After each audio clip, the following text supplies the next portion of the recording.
Greetings மக்களே. வாரத்துக்கு குறைஞ்சது 2 நல்ல படமாவது அப்லோட் பண்ணணும் அப்படிங்கிறது தான் எய்ம். ஆனால் பாருங்க, போன வாரம் கொஞ்சம் உடம்பு சரியில்லாமல் போயிடுச்சு. குரல் சுத்தம். இன்னைக்காவது பரவாயில்ல, ஏதோ கொஞ்சம் பேச முடியுது. நாளைக்கு எப்படி இருக்குன்னு தெரியாது.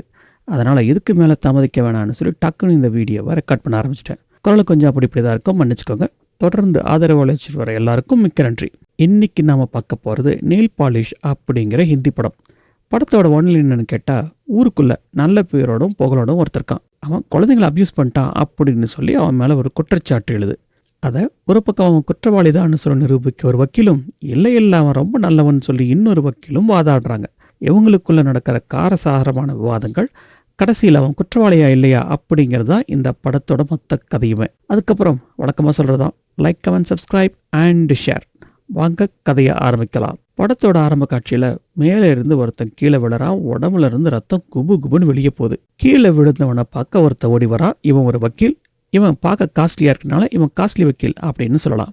என்னாச்சு டாக்டர் அப்படின்னு கேட்குறான். அது டாக்டர், அடி பலமாக பட்டிருக்கு அப்படின்னு சொல்கிறாரு. இப்போ வக்கீலும் டாக்டரும் டாக்டரோட ரூமில் இருக்காங்க. டாக்டர் சொல்கிறாரு, அவனோட உடம்பு நல்லா ரெக்கவர் ஆகிடுச்சு, ஆனால் மனசு தான் ஸ்டக் ஆகிடுச்சு அப்படின்னு சொல்கிறாரு. என்ன நடக்குது அப்படின்னு நமக்கு காமிக்கிறாங்க. கீழே விழுந்தான் இல்லையா, அவனோட பாடி ஃபுல்லாக ரெக்கவர் ஆகிடுச்சு, ஆனால் மனசு ஏதோ பயங்கரமாக திங்க் பண்ணிகிட்ருக்கு. பக்கத்தில் உட்காந்துருக்க நர்ஸ் என்ன ஆச்சுன்னு கேட்க, அதுக்கு அவன் என் பேர் என்னன்னே மறந்து போச்சு அப்படின்னு ரொம்ப பரிதாபமாக சொல்கிறான். அதுக்கு அந்த நர்ஸ், உன்னோட பேர் வீர் சிங் அப்படின்னு சொல்லி நர்ஸ் அவனோட பேரை எழுதுறாங்க.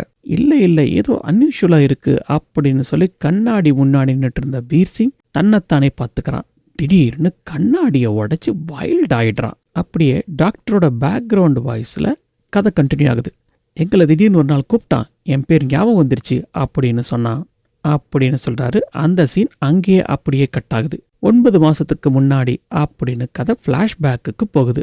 அந்த ஏரியாவில் வீர் சிங் ரொம்ப பாப்புலரான ஆள். அங்கே இருக்கிற கிட்டத்தட்ட எல்லா ஸ்கூலுக்கும் இவன் தான் ஸ்போர்ட்ஸ் கோச்சாக இருக்கான். அவனோட ரெப்புடேஷனுக்கு காரணம் இவன் ஸ்போர்ட்ஸ் கோச் அப்படிங்கிறது மட்டும் கிடையாது.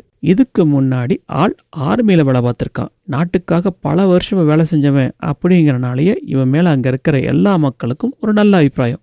பசங்களையும் நல்லா என்கரேஜ் பண்ணி விளையாட சொல்கிறான். இந்த சமயத்தில் வீர்கிட்ட கோச்சிங் எடுத்துட்டு இருக்க பையனோட அப்பா வரார். அவர் அந்த ஏரியாவோட டிஎஸ்பி. இவங்கிட்ட பேசிட்டு இருக்காரு. பார்த்தாலே தெரியுது 2 பேரும் ரொம்ப நாளாக ஃப்ரெண்ட்லியாக இருக்காங்க அப்படின்னு. வீர் சிங் டிஎஸ்பிட்ட, என்னப்பா இப்பெல்லாம் உன்னை பார்க்கவே முடியறதில்ல அப்படின்னு கேட்குறான். அதுக்கு அந்த டிஎஸ்பி, என்னப்பா பண்ணுறது, ஒரு 36 குழந்தைங்க காணாமல் போயிட்டாங்க இல்லையா, அந்த கேஸை இப்போ ஏன் தலையில் கட்டியிருக்காங்க. இப்போது இன்னும் 2 குழந்தைங்க காணாமல் போயிருக்காங்க. மொத்தம் 38. கடந்த 5 வருஷமாக ஏகப்பட்ட அதிகாரிகள் மாறிட்டாங்க, எந்த பலனும் இல்லை. இப்போ கடைசியாக நான் அப்படின்னு சொல்கிறான். அதை கேட்டது வீர் சிங், அதுக்கு என்னப்பா நீ எப்போவுமே கலக்கிற ஆள் அப்படின்னு சொல்லி அவன் முதுக தட்டி கொடுக்குறான். அந்த சீனை அப்படியே கட் பண்ணா 2 யூத் பசங்க காடு மாதிரி இருக்கிற ஒரு ஏரியாவுக்குள்ள எக்ஸ்ப்ளோரேஷனுக்காக வந்திருக்காங்க. அங்கே ஏதோ எரியறத பார்க்குறானுங்க. என்னமோ ஏதோன்னு ஓடி போய் பார்த்தா அங்கே ஒரு குழந்தையோட பணம் எரிஞ்சுக்கிட்டு இருக்கு. முடிஞ்ச வரைக்கும் மண்ணை போட்டு அணைச்சிட்டு போலீஸுக்கு இன்ஃபர்மேஷன் கொடுக்குறாங்க. போலீஸ் வந்து சேர்றாங்க. போலீஸ் கூடவே காணாமல் போன குழந்தையோட அப்பா அம்மாவும் வந்து சேர்றாங்க. அந்த போலீஸ்காரர் அங்கே இருக்கிற பசங்கிட்ட, என்ன தம்பி வேற என்ன பார்த்தீங்கன்னு கேட்க, சார் இங்கே எரியும் போது ஒரு பிளாக் கலர் எஸ்யூவி ஒன்று பார்த்தோம் அப்படின்னு சொல்லி அந்த வண்டியோட நம்பரையும் சொல்கிறான். உடனே யூனிட்டுக்கெல்லாம் அலர்ட் கொடுக்குறாங்க. சொன்ன வண்டியோட நம்பரை பிளாக் பண்ணவும் செய்கிறாங்க. ஆனால் அந்த சமயத்தில் வண்டியில் இருக்கிற டிரைவர் இறங்கி தப்பிச்சு ஓடி போயிடுறான். தப்பிச்சு ஒன்று டிரைவரை பிடிக்க முடியல. வண்டியோட பின்னாடி போய் செக் பண்ணால் போலீஸுக்கு ஒரு மிகப்பெரிய அதிர்ச்சி. ஏன்னா வண்டியோட பின்னாடி ஃபுல்லாக பிளட்டாக இருக்குது. அந்த சீன் அப்படியே கட் பண்ணால் வீர் சிங் ஒரு அனாத ஆசிரமத்துக்குள்ளே போயிட்டுருக்கான். கூட வர்றவங்க வீர் சிங்கோட கான்ட்ரிபியூஷன் பணமாகவும் சரி சர்வீஸாகவும் சரி ரொம்ப அப்ரிஷியேட் பண்ணிட்டுறாங்க. அதே சமயத்தில் வீர் சிங் கையை உதறிட்டு வரான். என்னாச்சுன்னு அங்கே இருக்கிறவங்க கேட்க, ஒன்றும் இல்லை, கிரிக்கெட் பால் பட்டுருச்சு அப்படின்னு சொல்கிறான். இந்த பக்கம் போலீஸ் அந்த எஸ்யூவியோட அட்ரஸை கண்டுபிடிச்சி அந்த இடத்துக்கு போகிறாங்க. அது ரொம்ப பெரிய வீடு ப்ளஸ் கோடவுன். அந்த வீட்டோட பின்பக்கம் ஒரு ரூம் பூட்டப்பட்டிருக்கு. அதையும் பார்க்குறாங்க. லாக்கை உடைச்சிட்டு உள்ளே போனால் கீழே ஒரு அண்டர் கிரவுண்ட் ரூம். அந்த ரூமுக்குள்ளே போனதும் ஓ மை காட் அப்படின்னு டிஎஸ்பி சொல்கிறாரு. எதை பார்த்து ஓ மை காட்னு சொல்கிறாருங்கிறது நமக்கு தெரியல. அந்த சீனை அத்தோட கட் பண்ணிடுறாங்க. அப்படியே இந்த பக்கம் வீர் சிங்கை அந்த டிஎஸ்பி 2 குழந்தைங்களை அப்யூஸ் பண்ணி கொலை பண்ணதுக்காக உன்னை அரெஸ்ட் பண்ணுறோம் அப்படின்னு சொல்லி போலீஸ் அரெஸ்ட் பண்ண வராங்க. முன்னாடியே சொன்னது போல் அந்த ஊரை பொறுத்த வரைக்கும் வீர் சிங்க்கு ரொம்ப நல்ல பேர். அதனால் அவனை அரெஸ்ட் பண்ண விடாமல் கலட்டா பண்ணுறாங்க.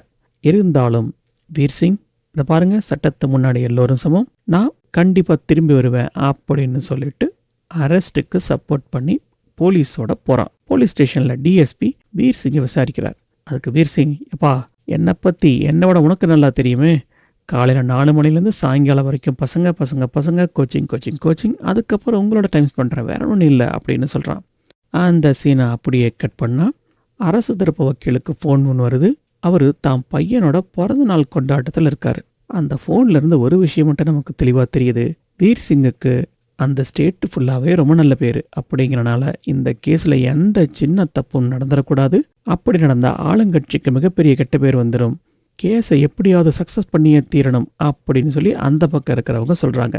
இன்னொரு பக்கம் நம்ம காஸ்ட்லி வக்கீலுக்கு ஒரு இன்ட்ரொடக்ஷன் சீனு. எதிர்கட்சிக்காரங்க, இந்த கேஸில் நீ தான் ஆஜராகணும், வீர் சிங்காக வாதாடி அவனை வெளியே கொண்டு வரணும், அப்படி கொண்டு வந்தா உனக்கு ராஜ்யசபா எம்பி சீட்டு கொடுக்குறோம் அப்படின்னு சொல்கிறாங்க. எதிர்கட்சிக்காரங்களோட கணக்கு என்ன அப்படின்னா, வீர் சிங் நாட்டுக்காக சேவை பண்ணவன், ரொம்ப நல்ல பேர் இருக்கு. அப்படிப்பட்ட ஒருத்த மேல வேணுனே ஆளுங்கட்சி தப்பா கேஸ் போட்டு அவன் மேல கெட்ட பேர் வர வைக்க முயற்சி பண்ணிட்டாங்கன்னு சொல்லி எப்படியாவது ஆட்சிக்கு கெட்ட பேர் உண்டாக்கணும். இதை பயன்படுத்தி வரப்போற எலெக்ஷன்ல இவங்க ஜெயிக்கணும் அப்படிங்கிறது எதிர்கட்சியோட கணக்கு. மீடியாவுக்கு நியூஸ் போது, இப்படி ஒரு நல்ல மனுஷனை அரெஸ்ட் பண்ணிட்டாங்களே அப்படின்னு சொல்லி மீடியால எல்லாம் கொந்தளிக்கிறாங்க. அந்த சீனை அப்படியே கட் பண்ணா வீர் சிங் ஜெயிலில் இருக்கிறத காமிக்கிறாங்க. ஜெயிலில் அவனா நீ அப்படின்னு சில பேர் இருப்பாங்க இல்லையா, அவங்க வீர் சிங்குக்கு பிராக்கெட் போடுறாங்க. ஆனால் அவங்க யாருக்கும் பிடி கொடுக்காம எப்பவும் போல ஒரு சின்ன ஸ்மைலோட தான் உண்டு தான் வேலை உண்டு அப்படின்னு இருக்கிறான் வீர் சிங். அந்த காஸ்ட்லி வக்கீல் வீர் சிங்கை மீட் பண்ணுறான். வீர் சிங்குக்கு ஒரே ஆச்சரியம், உங்களுக்கு கொடுக்குற அளவுக்கு எங்கிட்ட பணம் இல்லையே அப்படின்னு சொல்ல, அதுக்கு அந்த காஸ்ட்லி வக்கீலோ, அதை பற்றி நீ கவலைப்படாத, எல்லாத்தையும் நான் பார்த்துக்கிறேன்னு சொல்லிட்டு ஃபார்மாலிட்டிஸ் பேப்பரில் கையெழுத்தை வாங்கிட்டு கிளம்புறான். அடுத்த சீனில் ஜெயிலுக்குள்ள மறுபடியும் வீர் சிங்கை மற்ற ஜெயில்மேட்ஸ் டார்ச்சர் பண்ணுறதை காமிக்கிறாங்க. கேஸ் முதல் நாள் கோர்ட்டுக்கு வருது. வீர் சிங் எதை பற்றியும் கவலைப்படாமல் ரொம்ப கேஷுவலாக இருக்கான். அரசாங்க தரப்பு வக்கீல் தன்னோட ஓப்பனிங் ஸ்டேட்மெண்ட்டில் கொலை செய்யப்பட்ட 2 குழந்தைங்க யாரு அப்படிங்கிறத ஒரு இன்ட்ரோடக்ஷன் சொல்லிட்டு, இப்படி குழந்தைங்களை அப்யூஸ் பண்ண ஆளுங்களை சும்மா விடக்கூடாது அப்படின்னு சொல்லிட்டு தன்னோட ஓப்பனிங் ஸ்டேட்மெண்ட்டை முடிச்சுக்கிறாரு. காஸ்ட்லி வக்கீலோ, இப்படி இஷ்டத்துக்கு வாய் இருக்கு அப்படிங்கிறதுக்காக பேசக்கூடாது, என் கட்சிக்காரர் சமுதாயத்தில் நல்ல அந்தஸ்தில் இருக்கிறாரு, அது மட்டும் இல்லாமல் நாட்டுக்காக 15 வருஷம் சேவை பண்ணியிருக்காரு அப்படின்னு சொல்கிறாரு. கோர்ட்டோட ப்ரொசீடிங் ஆரம்பிக்குது. முதலாவதா அந்த கேஸை பிடிச்ச டிஎஸ்பியை கோர்ட்டோட சாட்சி கூண்டில் ஏற்றுறாங்க. இந்த கேஸுக்கும் எனக்கும் என்னடா சம்பந்தம் அப்படிங்கிற மாதிரி வீர் சிங் ரொம்ப அமைதியாக உட்காந்துருக்கான். இந்த டிஎஸ்பி இதுக்கு முன்னாடி செத்துப்போன 36 குழந்தைகளும் இப்போ செத்துப்போன 2 குழந்தைகளும் ஒரே மாதிரி தான் கொல்லப்பட்டிருக்காங்க. குற்றவாளி பயன்படுத்தின எஸ்சிவியை பிடிச்சோம், ஆனால் அந்த எஸ்சிவியில் இருந்தவன் தப்பிச்சு போயிட்டான் அப்படின்னு சொல்கிறாரு. ஆனால் நாங்கள் விடாமல் அந்த எஸ்சிவிக்கு சொந்தக்காரன் யார் அப்படிங்கிறத ட்ரேஸ் பண்ணோம். அப்போத்தான் அந்த ஓனர் ஒரு விஷயத்த சொன்னார், 5 வருஷமாக இந்த வண்டி லீஸில் தான் இருக்குது, ஒவ்வொரு வருஷமும் அவருக்கு சேர வேண்டிய பணம் வந்துடும். முதல் வருஷம் மட்டும் லீஸுக்கு வாங்கினவன் டாக்குமெண்ட் கொடுத்துட்டு வண்டியை லீஸுக்கு எடுத்திருக்கான். ஆனால் அவன் கொடுத்த டாக்குமெண்ட் எல்லாமே ஃபேக்கு. இதனால் சந்தேகமான வண்டிக்கு சொந்தக்காரர் அந்த நபரை ஃபாலோ பண்ணிட்டு போயிருக்காரு. அந்த இடம் வேற எதுவும் இல்லை, வீர் சிங் இருக்கிற இடம் தான். இடத்த கண்டுபிடிச்சாச்சு, மற்றபடிக்கு நமக்கு ஒன்றும் ப்ராப்ளம் இல்லை, பணம் வந்தால் சரிதான் அப்படிங்கிறனால அவர் பெருசாக எதுவும் கண்டுக்காம விட்டுட்டாரு. அவர் காட்டின இடத்த வச்சு தான் போலீஸ் அந்த இடத்த ட்ரேஸ் அவுட் பண்ணியிருக்காங்க. ட்ரேஸ் அவுட் பண்ணி பையனையும் மீட்டிருக்காங்க. அந்த பையன் என்ன சொல்கிறான்னா, பஞ்சு மிட்டாய் விற்றுக்கிட்டு தாடியோட ஒருத்தர் இருந்திருக்காரு, அவர் தான் என்ன இங்கே பிடிச்சிட்டு வந்துட்டாருன்னு சொல்கிறான். வண்டியோட ஓனர் சொன்னபடி உடம்பு குண்டாக்க அமைக்கிற மாதிரி ஒரு பாடி ஸ்ட்ரக்சரும் தாடியும் வீர் சிங்குக்கு சொந்தமான இடத்துல இருந்து கிடைச்சிருக்கு. கூடவே பஞ்சு மிட்டாயும். அத்தோட தன்னோட டிஎன்ஏ எங்கேயும் விழுந்துடக்கூடாது அப்படிங்கிறதுக்காக வீர் சிங் பயன்படுத்தின கிளவுஸ், இப்படி எல்லாத்தையும் போலீஸ் பிடிச்சிருக்காங்க. இது எல்லாத்தையும் போலீஸ் சொல்லி முடிச்சதும் அந்த காஸ்ட்லி வக்கீல் எழுந்து ஒரு செம்மையான பாயிண்ட்டை பிடிக்கிறாரு. சப்போஸ் அந்த எஸ்சிவி வண்டியை பயன்படுத்தினது வீர் சிங் அப்படின்னா அவரோட டிஎன்ஏ வண்டியில் இருக்கான்னு கேட்க இல்லைன்னு போலீஸ் பதில் சொல்கிறாங்க. அத்தோட மட்டும் இல்லாமல் அதே ரோட்டில் ஆப்போசிட் டைரக்ஷனில் வீர் சிங் திரும்பி காரில் வந்ததையும் அதே டிஎஸ்பி தான் ரெக்கார்ட் பண்ணியிருக்காரு. அது எப்படி ஒரு மனுஷன் ஒரு ரோட் வழியாக போகாமல் ஆப்போசிட்டில் மட்டும் திரும்பி வர முடியும் அப்படின்னு கேட்குறாரு. அதுக்கு அந்த போலீஸ்காரர் ஜீப்ல இருந்து தப்பிச்சு போனது வீர் சிங்காக இருக்கலாம். அவரோட வீடு அங்கேருந்து வெறும் 5 கிலோமீட்டர். அங்கேருந்து நடந்து போயிட்டு நீட்டாக குளிச்சுட்டு காரில் திரும்பி வந்திருக்க முடியும். ஏன்னா தப்பிச்சு போனதுக்கும் காரில் திரும்பி வந்ததுக்குமான இடைவெளி கிட்டத்தட்ட 2 மணி நேரம் அப்படின்னு சொல்கிறாரு. நீங்கள் சொல்கிறது எல்லாம் வெறும் தியரட்டிக்காக இருக்குது, எதுவுமே ஆதாரம் இல்லை அப்படின்னு சொல்லி அந்த காஸ்ட்லி வக்கீல் டிஎஸ்பியை மடக்கிறாரு. அத்தோடு மட்டும் இல்லாமல் நம்ம வீர்சிங் நாட்டுக்காக 15 வருஷம் வேலை செஞ்சிருக்காரு, இப்படி அபாண்டமா குற்றம் சுமத்தாதீங்கன்னு சொல்றாரு. அந்த சீன் அப்படியே கட் பண்ணா மறுபக்கம் ஜெயில்ல அந்த அவனானிக்கும் வீர்சிங்க்கும் ஒத்து போகாம வீர்சிங் சாதத்துக்கு வெறும் ஊறுகாயை மட்டும் சாப்பிட்டுக்கிட்டு மனுஷன் வாழ்க்கையை ஓட்டிட்டு இருக்காரு. மனுஷன் கெத்தாதான் இருக்காரு. அடுத்த நாள் கோர்ட்ல அடுத்த சாட்சி டாக்டர். செத்து போன பையனோட வாய்க்குள்ள கொஞ்சம் சதை கிடைச்சிருக்குது. அந்த சதை அவனை டார்ச்சர் பண்ணும்போது அவன் கடிச்சிருக்கான். டார்ச்சர் பண்ண நபரை அவரோட சதை தான் அப்படின்னு சொல்றாங்க. இப்படி பார்த்தா அவனை டார்ச்சர் பண்ண நபர் இதோ இந்த வீர்சிங்கா கூட இருக்கலாம் அப்படின்னு சொல்றாரு. ஞாபகம் இருக்குங்களா? இதுக்கு முன்னாடி சீன்ல வீர்சிங் ஒரு அனாத ஆசிரமத்துக்கு போகும்போது கையில் கிரிக்கெட் பால் பட்டனால அடிபட்டதுன்னு சொன்னானே, அந்த சீன் தான் இங்கே ரெஃபர் பண்ணுறாங்க. ஸோ வீர்சிங்குக்கு ஏற்பட்ட காயம் கடிச்சதுனாலையும் ஏற்பட்டிருக்கலாம்னு சொல்கிறாரு. அதுக்கு அந்த காஸ்ட்லி வக்கீலோ, ஏன் ஒரு கிரிக்கெட் பாலில் கூட ஏற்பட்டிருக்கலாம், அதுலேயும் பல்லு இருக்குது, அந்த பல்லுக்கு பேர் சீம், அது கையில் அடிபட்டாலும் இதே மாதிரி தான் காயம் ஏற்படுன்னு சொல்கிறாரு. அதுக்கு அடுத்து டிஎன்ஏ டெஸ்ட் பண்ண டாக்டர் சாட்சிக்கு கூப்பிடுறாங்க.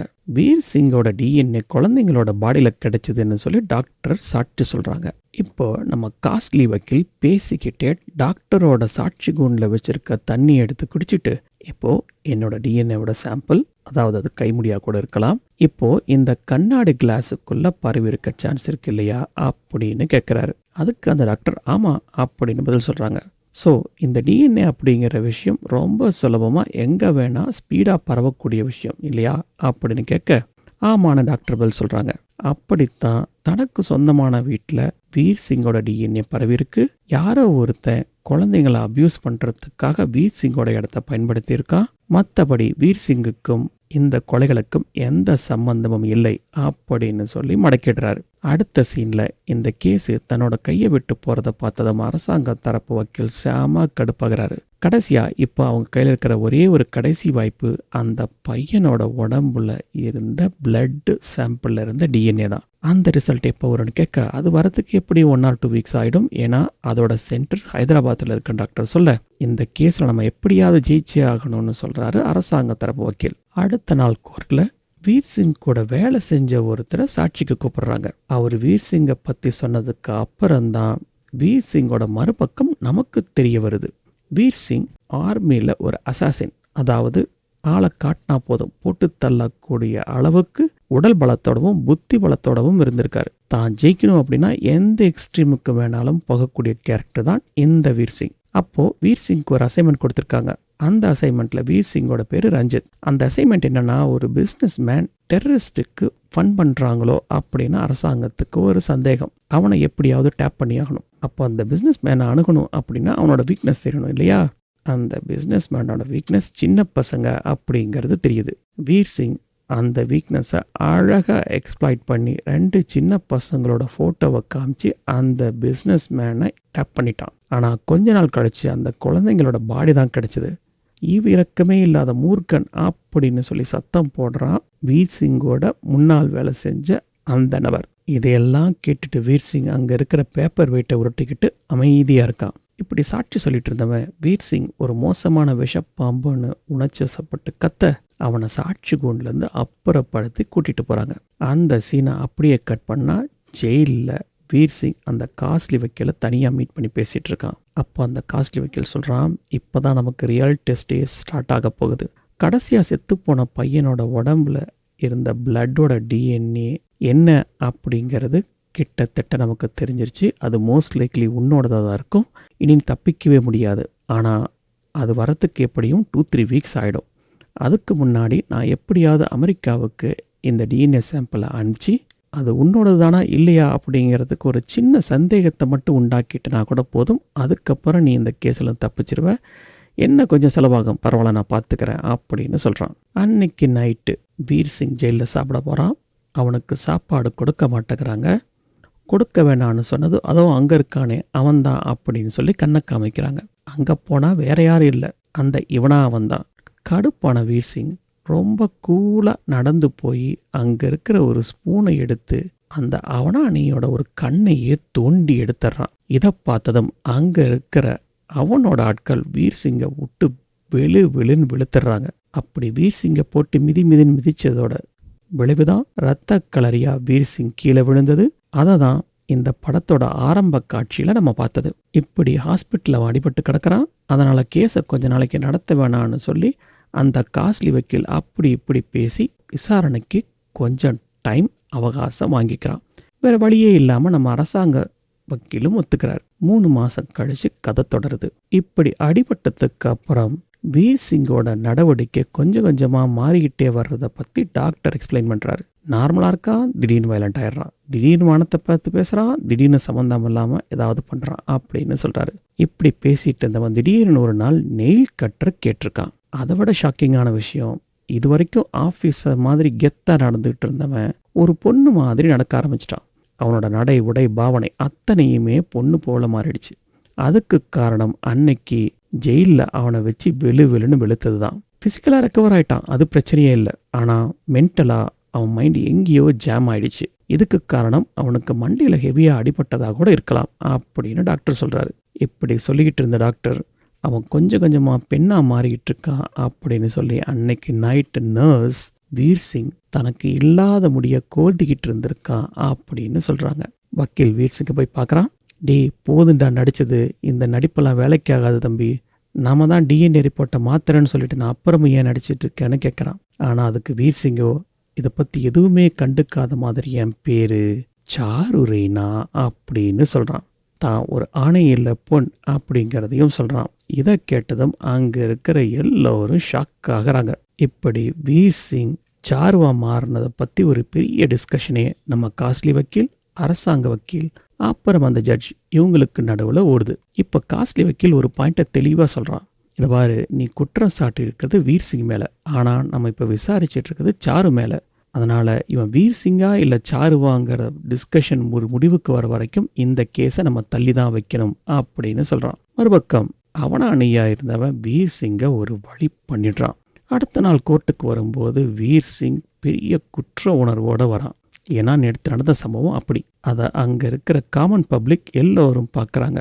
2 குழந்தைங்க அப்யூஸ் பண்ணவன் அப்படிங்கிறனால அவனை அட்டாக் பண்ணவும் ட்ரை பண்ணுறாங்க. அதுலேருந்து ஒரு வழியாக காப்பாற்றி அந்த காஸ்ட்லி வக்கீல் தான் கூட்டிகிட்டு வர்றாரு. கோர்ட் ப்ரொசீடிங் ஸ்டார்ட் ஆகுது. டிஎன்ஏ மேட்ச் எவ்வளோ % அப்படின்னு கேட்க அதுக்கு அந்த கவர்மெண்ட் டாக்டர் 70% அப்படின்னு சொல்கிறாங்க. அப்படியா அப்படின்னு கேட்டுக்கிட்டே நம்ம காஸ்ட்லி வக்கீல் ஒரு அமெரிக்க டாக்டரோட பேரை சொல்லி அவரோட டிஎன்ஏ லேப் ரிசல்ட்டை பற்றி நீங்கள் என்ன நினைக்கிறீங்க அப்படின்னு கேட்க அதுக்கு அந்த டாக்டர் உணர்ச்சப்பட்டு, அதுவா, அது இன்னும் சூப்பராக இருக்குமே, ஆஹா ஓஹோன்னு சொல்கிற. அப்படியா, அந்த லேபு படி இதோட மேட்ச் வெறும் 50% தான் அப்படின்னு சொல்கிறான் இந்த காஸ்ட்லி வக்கீல்.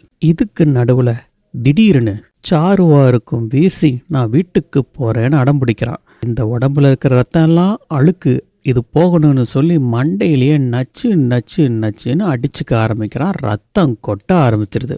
இப்போ அந்த ஜட்ஜ் 2 வக்கீலுங்க 3 பேரும் மீட் பண்ணிக்கிறாங்க. இந்த பிரச்சனைக்கு இப்போதைக்கு ஒரே ஒரு சொல்யூஷன் தான் இருக்கு.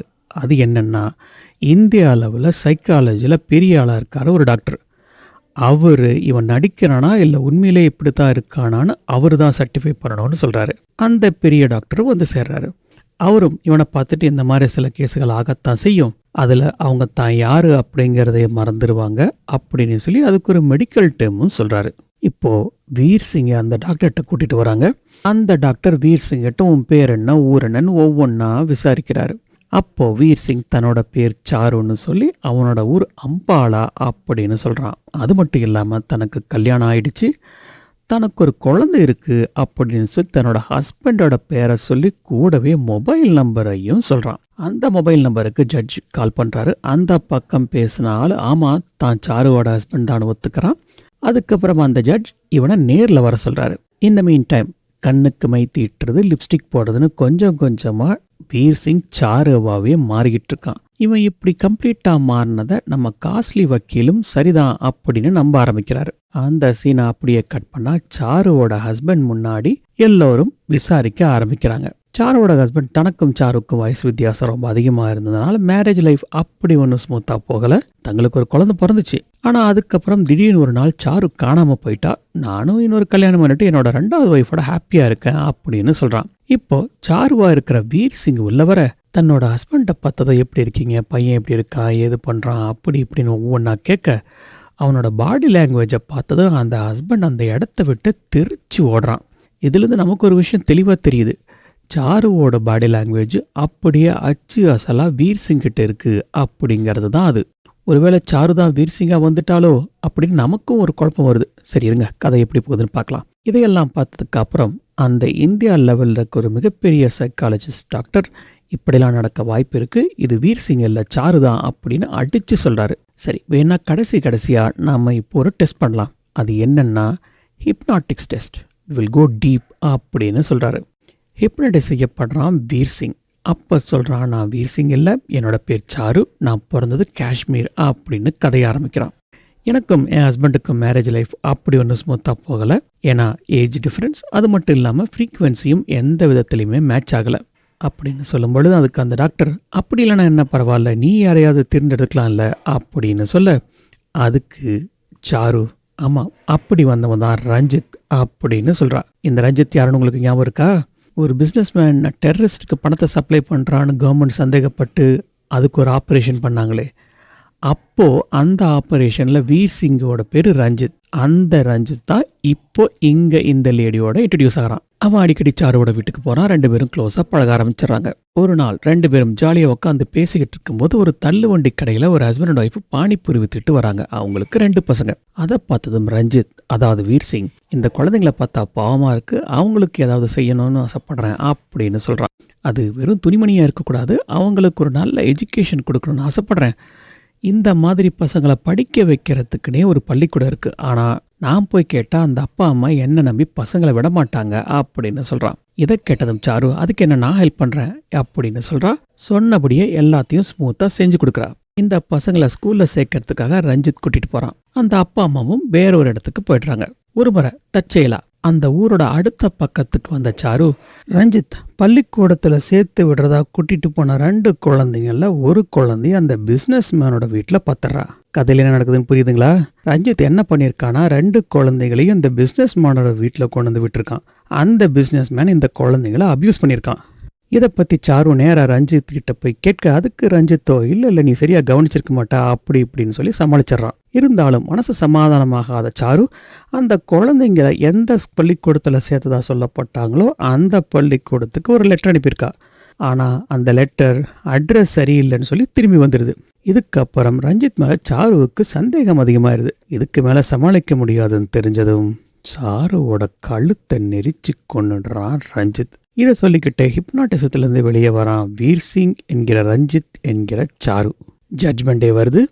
தன்னோட கடைசி வாதமாக அரசாங்க தரப்பு வக்கீல் இவன் பண்ணுறதெல்லாம் நாடகம், ஏற்கனவே டிஎன்ஏ டெஸ்ட்டில் இவன் தான் கொலகாரன் அப்படிங்கிறது வெட்ட வெளிச்சமாயிடுச்சு, இவனை தூக்கில் போடணும்னு வாதாடுறாரு. ஆனால் காஸ்ட்லி வக்கீலோ, இப்போ இருக்கிறது வீர் சிங்கே இல்லை சாரு, அதனால் இந்த கேஸை தொடர்ந்து நடத்த விடக்கூடாது அப்படின்னு சொல்கிறாரு. இப்போ தான் இந்த படத்தோட இன்னொரு மிகப்பெரிய ட்விஸ்ட்டு, உண்மையிலேயே இவன் வீர் சிங்கா இல்லை சாருவா அப்படிங்கிற உண்மையை நமக்கு காமிக்கிறாங்க.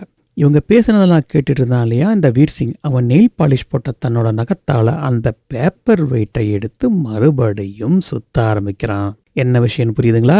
இதுக்கு முன்னாடி வீர் சிங்கை அவன் கோர்ட்டில் இருந்தபோது இதே மாதிரி பேப்பர் வெயிட் எடுத்து சுற்றிட்டு இருந்தான். அவன் சாருவா மாறினதுக்கு அப்புறம் இதை செய்யாமல் இருந்தான். அதாவது சாருவா நடிக்கிற வரைக்கும் இதை செய்யாமல் இருந்தான். கேஸ் ஒரு முடிவுக்கு வந்ததும் தெரிஞ்சதும் தன்னை அறியாமையே அவன் பேப்பர் வெயிட் எடுத்து சுத்த ஆரம்பிச்சிட்டான். அது மட்டும் இல்லாமல் அவனோட முக பாவனையும் பழையபடி கொடூரமாக மாறுது. ஸோ இந்த கேஸ்லேருந்து தப்பிக்கணும் அப்படிங்கிறதுக்காக சாரு மாதிரி இவ்வளோ நாளாக ஆக்ட் பண்ணிகிட்ருக்கான். இப்போது ஜட்ஜு கொடுக்குறாரு பாருங்க ஒரு தீர்ப்பு, அதுதான் ட்விஸ்ட்லேயே அல்டிமேட் ட்விஸ்ட்டு. அவர் தன்னோட தீர்ப்பில் சொல்ல ஆரம்பிக்கிறாரு, என்னதான் ஒரு மனுஷன் அப்படின்னு வரும்போது அது உடம்பு புத்தி அப்படின்னு 2 இருந்தாலும் உடம்புங்கிறது வெறும் ஆயுதம்தான், புத்தி தான் எல்லாத்தையும் செயல்படுத்துது. அப்படி பார்க்கும்போது நம்ம தண்டிக்க வேண்டியது புத்தியை, உடம்பு இல்லை. அப்படி பார்த்தா உடம்பால் இவன் வீர் சிங், ஆனால் புத்தியால் சாரு. இவனை தண்டிக்க முடியுமா? தண்டிக்க முடியாது. அதுக்கு பதிலாக இவனை நான் என்ன பண்ண போகிறேன்னா, வீட்டுக்கும் அனுப்ப போகிறதில்ல, ஜெயிலுக்கும் அனுப்ப போகிறதில்ல, நேராக ஹாஸ்பிட்டலுக்கு அனுப்ப போகிறேன். இவனை 24 மணி நேரமும் வாட்ச் பண்ணிகிட்டே இருக்கணும். எந்த ஒரு செகண்ட்லையாவது இவன் வீர் சிங் அப்படிங்கிறது தெரிஞ்சதும் உடனே இந்த கேஸை மறு விசாரணைக்கு கொண்டு வரணும், தண்டனை நிச்சயம் கிடைக்கும். அப்படி இல்லாமல் இவன் சாருவாவை இருந்துட்டா அப்படியே வாழ்க்கை முழுசும் ஹாஸ்பிட்டலே இருந்துட்டு போகணும் அப்படின்னு சொல்லிடுறாரு. இந்த தீர்ப்பு கேட்டதும் அங்கே இருக்கிற செய்தியாளர்கள் பாராட்டுறாங்க.